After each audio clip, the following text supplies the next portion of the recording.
They didn't even call me into a proper office. It started with a text from HR. Quick sync in break room at 10. No subject line, no context, just that. I'd been on the floor since 5:30 a.m., running final checks on our outbound freight line, something I'd done almost every day for the last 2 decades. But something about that message sat wrong with me, like the moment before a machine jams and you just know. I'm David Rennick, 51 years old. For 22 years, I was the operations manager at Helvix Materials. Not a fancy title, maybe, but every system that ran through that facility, every schedule, every supply chain, every piece of equipment that could throw a wrench into the works. I knew them cold. I built our zero failure record from the ground up. 2 decades, not a single injury, not a single missed shipment.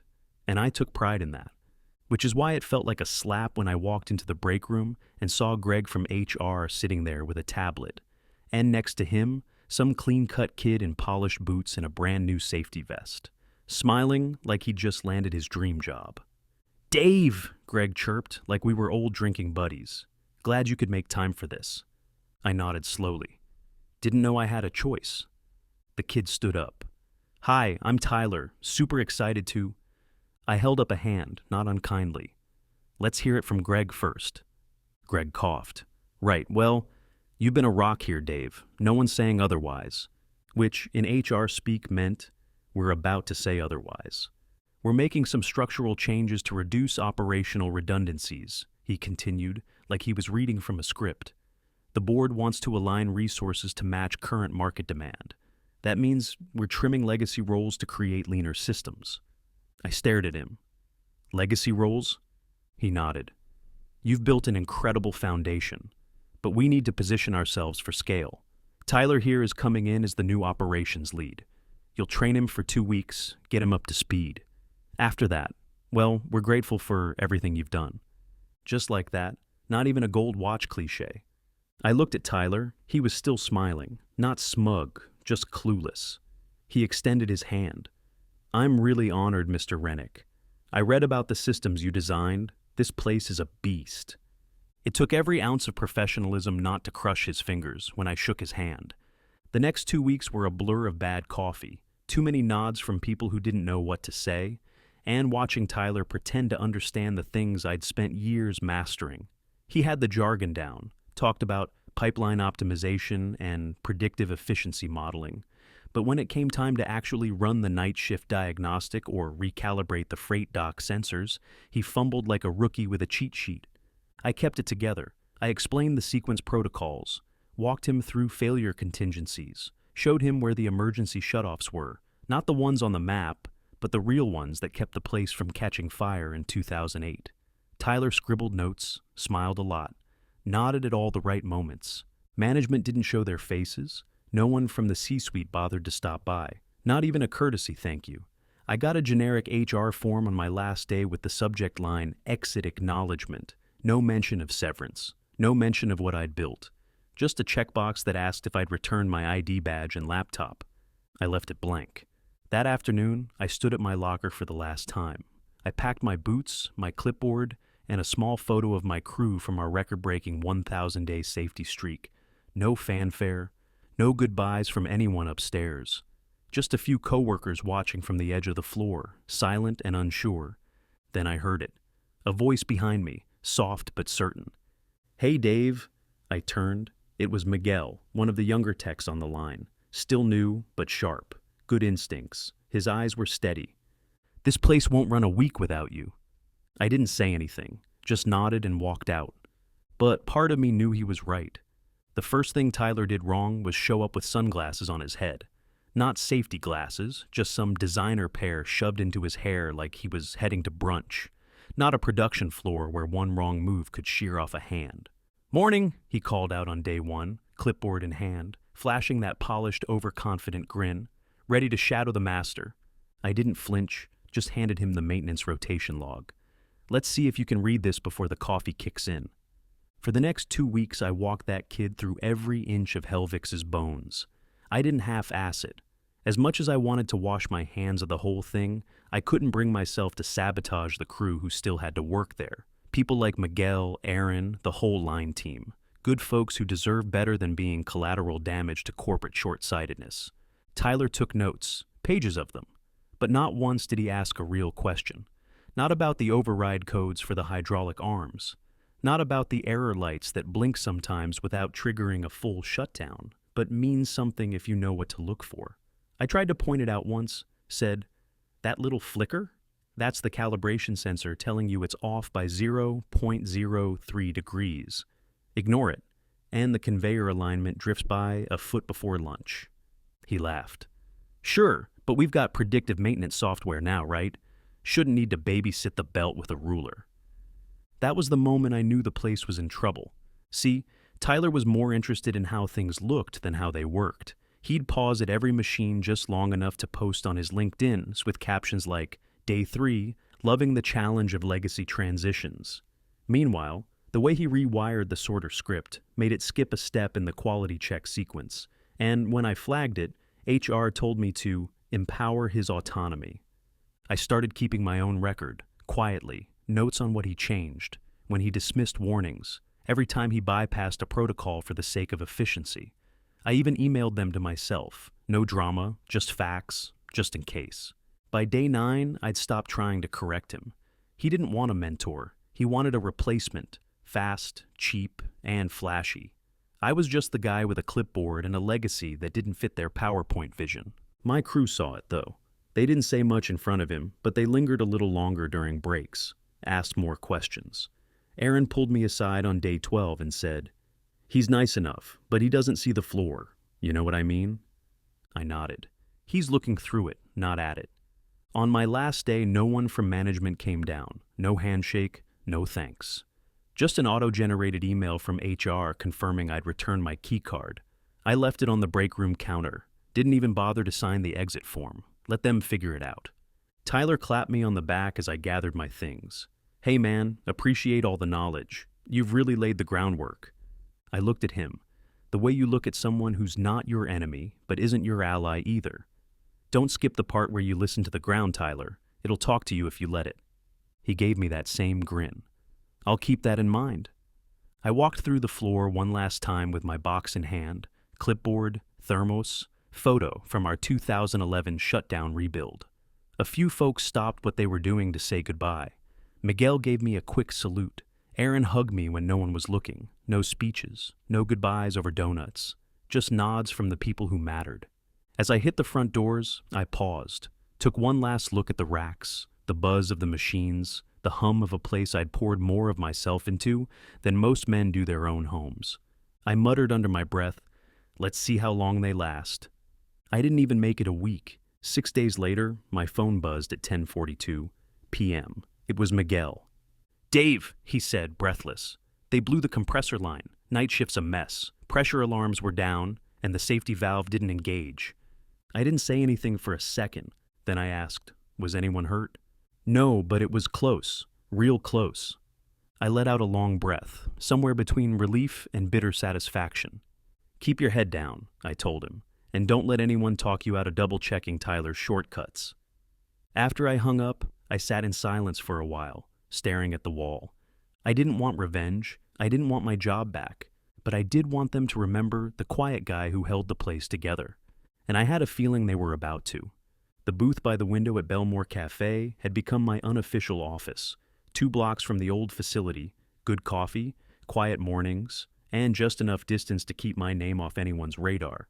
I didn't go looking for updates, but they came anyway, unfiltered, unsolicited, and steadily piling up like snow on a neglected loading dock.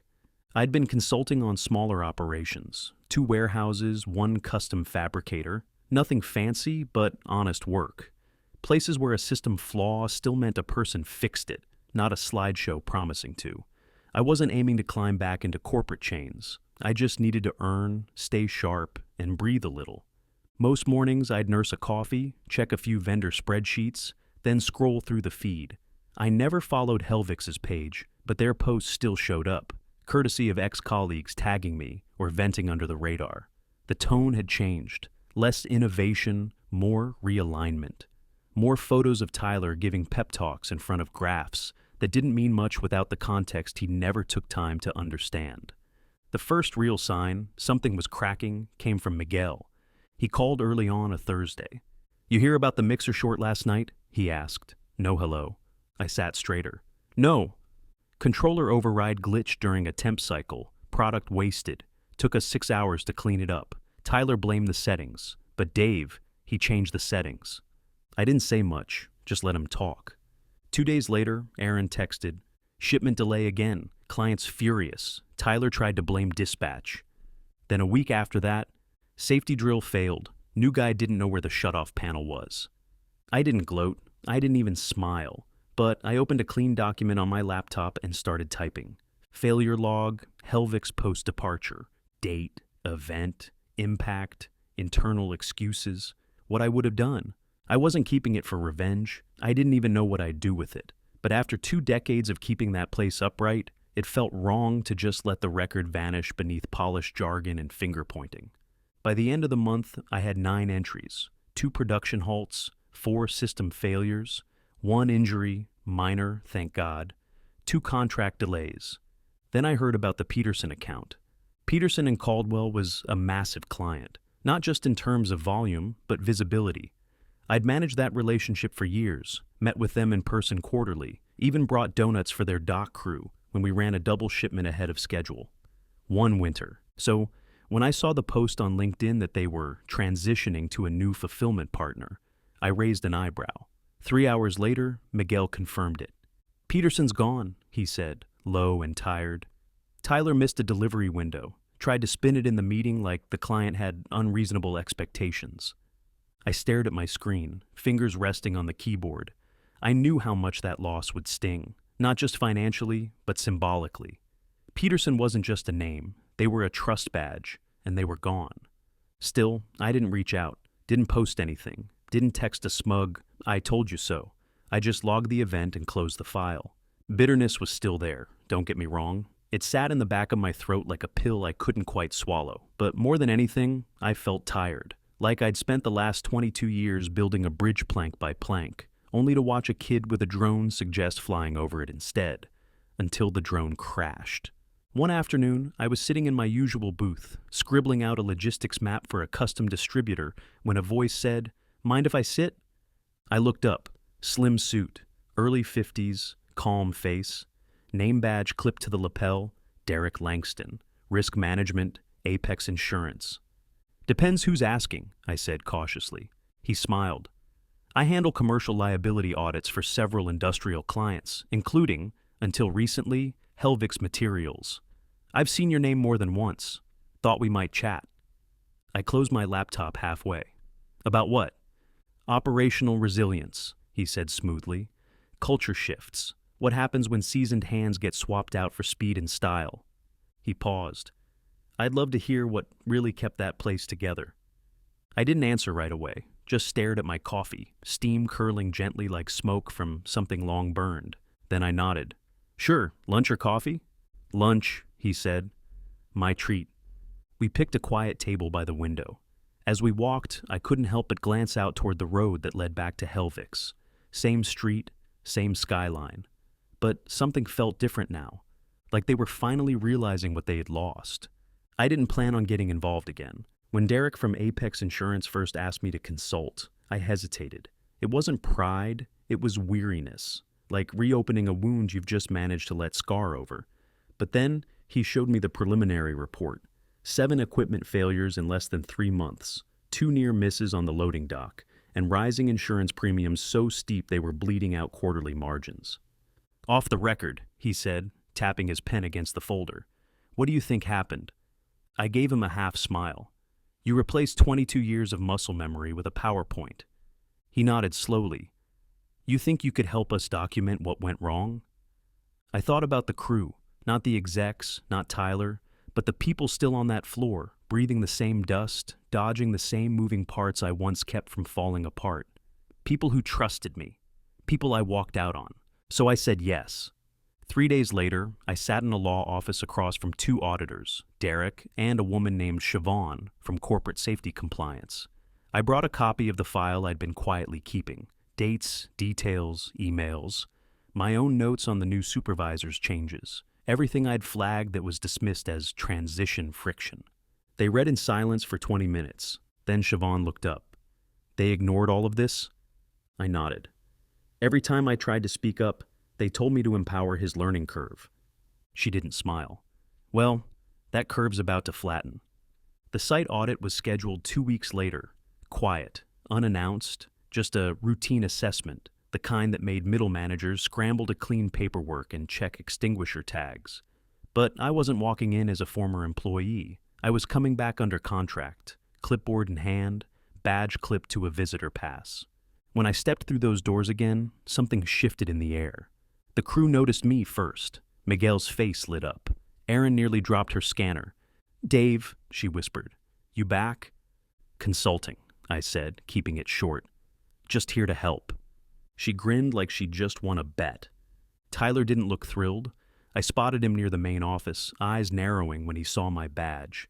He walked over with that same forced smile he always wore when someone important was watching. Didn't expect to see you, he said, hand half extended. I didn't take it. Audit day, let's get to it. We started at the freight docks. 2 inspectors followed as I explained the backup sensor system they had disabled for efficiency. Siobhan took notes, Derek took photos.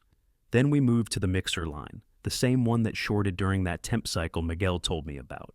The new controller was installed, but the override was still unshielded, a safety red flag, a big one. Tyler hovered nearby, trying to insert explanations. That's pending maintenance. We've got a work order in the system. Siobhan raised an eyebrow. It's live equipment with a known bypass exposed. That's not pending. That's non-compliance. We kept moving. Unsecured chemical storage, improper eye wash signage, gaps in logbooks, half a dozen violations before lunch. I didn't have to say a word. They saw it themselves. But I did speak when it mattered. None of this is sabotage, I said, standing by the compressor room. It's just neglect. You took away the guy who knew the hum of this building and replaced him with someone who only listens for applause. Nobody laughed. Siobhan just nodded and wrote something down. By the end of the day, the report was 14 pages long. Tyler looked like he hadn't blinked in an hour. Upper management kept their distance, but I caught glimpses of them behind glass, pacing, whispering, checking their phones like reinforcements might arrive any second. They didn't. The final meeting was short. Derek and Siobhan outlined their findings, pending fines, required retraining, and temporary halts on certain contracts until compliance was verified. I didn't say much, just signed off on my section, packed my folder, and shook a few hands. On my way out, I stopped by the break room. Miguel slipped me a wrapped donut with a smirk. Just like old times. I smiled. Except now I get paid triple for a single day. He laughed, but it wasn't smug. It was proud. As I pushed the door open to leave, someone called out behind me. Mr. Rennick? I turned. It was a woman I didn't recognize. Early 30s, polished blazer, badge reading Avery, HR. She stepped forward cautiously. I'm new. They brought me in last quarter to restructure things, clean up some of the transitional mess. I waited. She cleared her throat. Would you ever consider coming back? I looked past her, back at the floor, the lights, the hum, and I thought, coming back? I didn't answer. Not yet. I just nodded politely and walked out the door. 6 months can go by fast when you stop looking backward. The office isn't flashy, just a modest corner unit on the 10th floor with big windows and a clean view of the city skyline. The kind of space that doesn't scream importance, but earns it quietly. A leather chair that doesn't squeak, a coffee machine that knows my name by now, and a desk that only holds what matters. My laptop, a notepad, and a framed photo from my first job at Helvix, back when we still used clipboards and carbon forms. I didn't plan to build something of my own, but after the audit, word got around. A few clients reached out, then a few more. Derek from Apex started sending companies my way, ones who needed someone to translate risk into action without the fluff.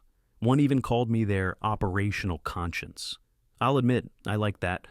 Now, Rennick Consulting isn't just a placeholder name on a business card. It's a brand, a reputation. I've got 3 contract analysts under me, 2 part-time techs, and a calendar that stays full without a single cold call.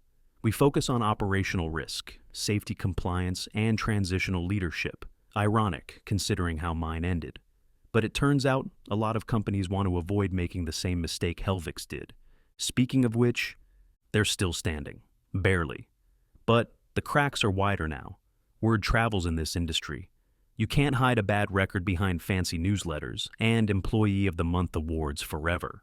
3 more injuries since the audit, 2 separate lawsuits from former clients, one revolving around a missed export deadline that cost a partner 6 figures. The other, a forklift collision that landed someone in the hospital. I heard it was a newer guy. Didn't get full hazard training because someone streamlined onboarding. Tyler, he's gone. Quietly dismissed 2 months ago. No announcement, just wiped from the directory like he was never there. Last I heard, he moved out of state. Someone told me he's selling enterprise software now. Management at Helvix finally realized the bleeding wasn't going to stop, with apologies. They started floating consulting requests through third-party firms. And last night, a message came directly to my inbox. Subject, Strategic Partnership Proposal. From Avery, HR Director, Helvix Materials. Hi, David. We've been reviewing how to rebuild operational trust with our key clients and internal teams. Your expertise and familiarity with our systems would be an invaluable asset during this reset. Would you be open to discussing an external advisory role? We're prepared to offer full autonomy and compensation to match your consulting tier. Let us know. Best Avery, I read it twice, then a third time. Not out of disbelief, but out of something harder to name. Closure, maybe. I didn't answer right away. Instead, I poured a fresh cup of coffee, walked to the window, and let the sun warm the side of my face. My office doesn't overlook the old site, but it's not far. From here, I can almost see the cranes moving across the shipping yard. The hum of the city reminds me there's always something being built, and always something being left behind. There's no anger left in me, no bitterness either, just a kind of steady, grounded peace. I didn't claw my way back, I built something new, from the same hands they once considered outdated. I think about Miguel and Aaron sometimes. We still text. I helped Miguel land a safety manager role at a mid-sized plant up north. Aaron's finishing her 2nd degree. She sent me a message last week. Every time I see a clean compliance report, I think Dave would have smiled at that. She's right. I take another sip of coffee and glance at the email again. I might reply, might not. If I do, it'll be on my terms. Contracted, limited scope, fully detached from the politics that once chipped away at everything I gave. I'm not there to fix what they broke, just to make sure no one else pays the price. For now, I let the silence stretch a little longer. Let the satisfaction sit where the resentment used to live. They called me a legacy. Turns out I was the foundation, and they only realized it once I was gone.